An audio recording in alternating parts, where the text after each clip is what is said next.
Magandang umaga po sa ating lahat, JTG family. Bago po tayo magsimula, konting paalala sa ating announcement. Una na po dyan, magkita-kita po tayo tuwing midweek service. Yan po ay ginaganap tuwing Wednesday, alas 7 ng gabi. Magsama-sama rin po tayo every month. Tayo may Fuel Night Friday po natin yung ginaganap 7 p.m. dito po sa ating JTG GMA Hall. Also, we would like to encourage everyone at full capacity na po tayo sa ating Sunday worship service. Meron po tayong 8 a.m. at 10 a.m. That's on-site. At nagsusupport tayo online 10 a.m. to 11:30 a.m. at jtg.gma.ph. And finally, we encourage everyone, sumali na kayo sa ating mga small groups. May 3 pamamaraan kung paano po tayo sasali. Meron po tayong Bible study group, discipleship group, at connect group. According to your age, we have youth, young adults, and men's and women's connect group. Simulan na po natin ang ating morning devotion. Muli, magandang umaga po sa lahat.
Salamat po, O Diyos, ako'y inibig mo.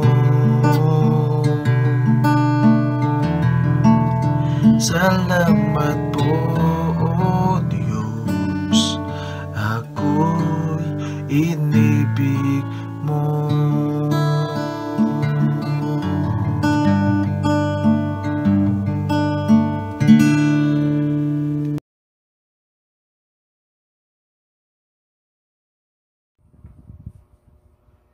Magandang umaga po sa ating lahat. Muli, narito po tayo sa ating gawaing morning devotion at patuloy nga sa umagang ito, makakapakinig muli tayo ng mga salita niya at higit sa lahat, pangunahan ito ni Banal na Espiritu. Bago po tayo mag-start, manalangin po muna tayo. Oh, hallelujah Jesus, purihin ka Panginoon, luwalhatiin ka, dakilain ka. Karapat dapat ka lamang Panginoon sambahin, itaas o God. At sa mga oras na to Lord, patuloy ko pong itinataas sa iyo ang buhay ko. Wala po akong maitatago sa iyo Panginoon, lahat hantad sa iyo. Even Lord, yung kaliit-liitang nagagawa kong pagkukulang at pagkakasala sa iyo, nakikita mo. Kaya sa oras na to Lord, humihingi po ko ng kapatawaran. Higit sa lahat, linisin mo ako na yung makapangyarihan dugo upang maging dapat sa iyong harapan, lalo po sa paghahayag ng salita. Lord God, ako na sa gamitin mo, wala po akong karunungan, wala akong kaalaman, sa iyo lamang po akong didepende sa pagsama ng Holy Spirit, O God, at higit sa lahat, bigyan mo po ako ng wisdom and knowledge at fresh revelations. At sa oras na to, Lord, muli, pangunahan mo po ako at ang salita mo na kung saan, Lord God, kikilo sa bawat puso at kaisipan ng mga anak, lalo po sa mga nakakapakinig sa oras na ito. Salamat po, balutan mo ng baldugo ang lahat ng salita mo na aking pagbubulay-bulayan, Panginoon. Salamat po, ito po aking hiling at dalangin sa pangalan ng iyong anak na si Jesus. Amen. Sige po, tayo po ay mag-uumpisa na at ang ating pong topic ay ang katapatan ng Diyos sa buhay natin. Ang ating text verse po sa umagang ito ay 1 Corinto 10:13. Sabi po rito, bakit pinahihintulutan ng Diyos na dumanas tayo sa mga pagsubok at kahirapan? Tunay nga po ang bawat isa sa atin ay talagang nagdaranas ng kahirapan, ng pagsubok, pero hindi po tayo pinababayaan ng Lord. At sabi pa po rito, ang isa sa pinakamahirap na bahagi ng buhay Kristiyano ay ang katotohanan na ang pagiging tagasunod ni Kristo ay hindi garantiya na hindi tayo makakaranas ng mga pagsubok at kahirapan. Bakit hinahayaan ng isang mabuting at mapagmahal na Diyos na dumaan tayo sa mga pagsubok at kahirapan? Gaya ng kahirapan, pagkakasakit, kapinsalaan at pagkatakot. Kung tunay na iniibig tayo ng Diyos, aalisin niya ang mga bagay-bagay na ito sa ating buhay. Pero, hindi ba ang pagmamahal ay nangangahulugan na nais niyang mabuhay tayo ng maginhawa? Tunay nga, ang Lord talagang, hindi naman po niya talaga tayo pinababayaan. Pero, siguro po ay talagang may plano pa rin ang Panginoon, kaya nangyayari sa atin ang lahat ng ito.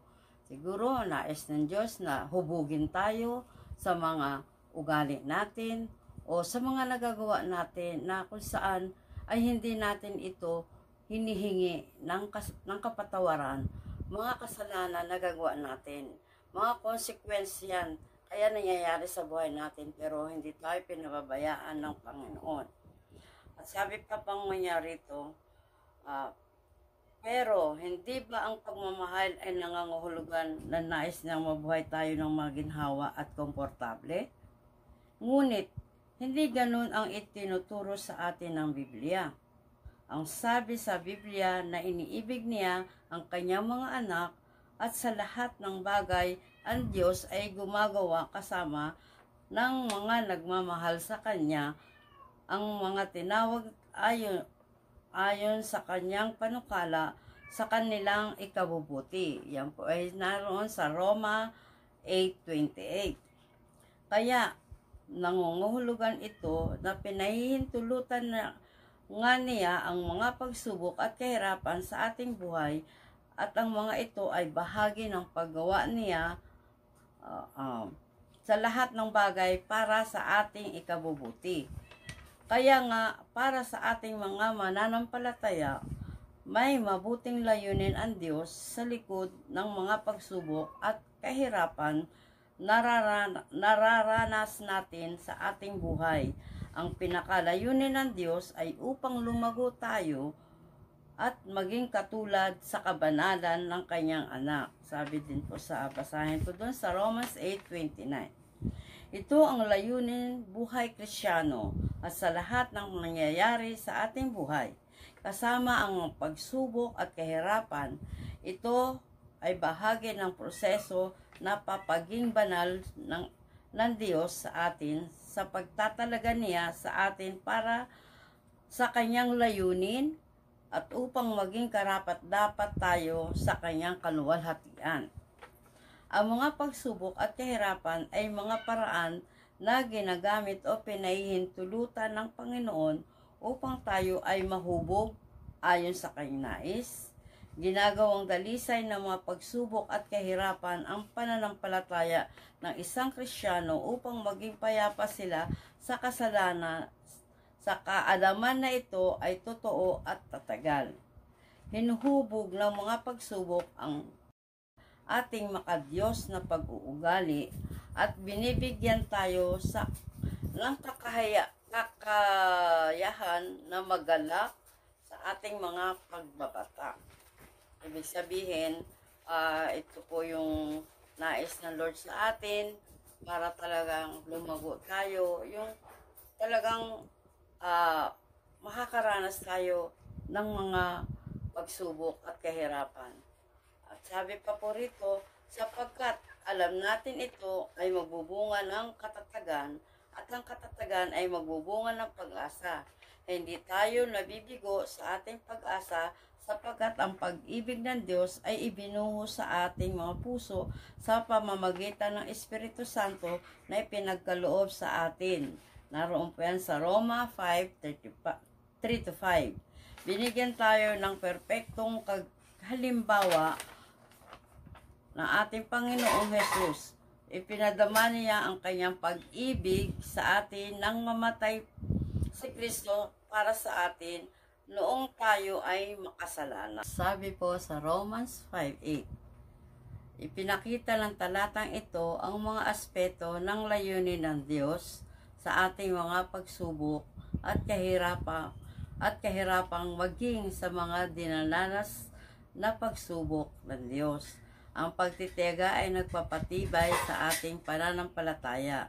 Ang pagsubok at kapighatian ay dumarating na may kasamang layunin at gantimpala. Basahin ang Santiago 1:2-4, tapos po 12. Ito na po ang ating conclusion sa oras na ito. Sa pagdaan sa lahat ng mga pagsubok at kahirapan sa buhay, mayroon tayong tagumpay sa pamamagitan ng Panginoon na nagbibigay sa atin ng lakas at katatagan. Magpasalamat tayo sa Diyos sa pagsama niya sa atin sa bawat pagsubok at kahirapan na ating nararanasan dahil nakakamit natin ang ating tagumpay.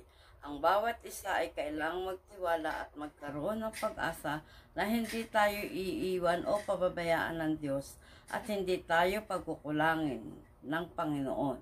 Sa lahat ng ating mga pangangailangan, ganyan ang pangako ng Panginoon sa lahat ng nagtitiwala at umaasa sa Kanya. Sa kabila ng mga naranasan nating mga pagsubok, magpatuloy tayo sa ating paglilingkod sa Diyos sapagkat lahat ng mga pangako ng Diyos ay tiyak niyang tutuparin sa ating mga buhay. At ito ang dapat nating panghawakan hanggang sa muli niyang pagbabalik. Kung sa panahon na ito ay nakakaranas tayo ng mga pagsubok, pagkatiwala po natin sa Diyos ang lahat, tanging siya po lamang ang solusyon sa lahat ng mga nararanasan natin ngayon sa buhay. At sa kabila ng mga pagsubok, nandiyan lagi ang magandang plano at layunin ng Panginoon para sa ating mga buhay, at may naghihintay sa atin na gantimpala na sa muli niyang pagbabalik. Kaya po mga kapatid, magpatuloy lang po tayo maglingkod sa Diyos, dahil ang lahat ng pagpapagal natin ay di mawawalan ng kabuluhan. Amen po. Kaya maging matatag lang po tayo, dahil ang nais ng Lord ay mas lumalim pa tayo ng pagkakakilala sa Kanya, mas lumalim pa ang ating pananampalataya sa Diyos. Sabi nga niya, hindi niya tayo iwan, hindi pababayaan. Ito ang pangako niya hanggang sa pagdating niya. Panghawakan natin ang lahat-lahat ng mga salita niya para sa buhay natin. May plano po ang Panginoon, kaya tayo nagkakaroon ng ganitong mga pagsubok, problema na nararanasan natin.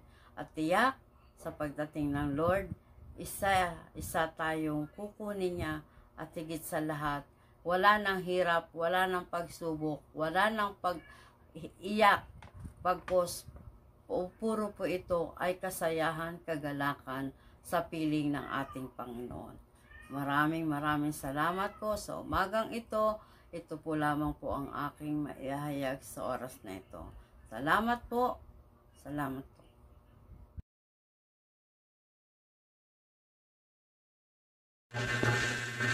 We give you praise and we honor you, Father God. Napakabuti mo po, Amang Banal. Purihin ka. Dakila ka, Amang Banal.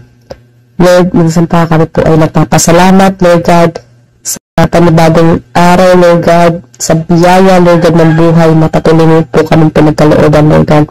Maraming salamat po, Lord God, sa panibagong araw na ito. And Lord God, nagpapasalamat din po kami, Lord God, sa mga salita po na salita niyo po na amin napakinggan, Lord God, sa umagang ito, Lord God.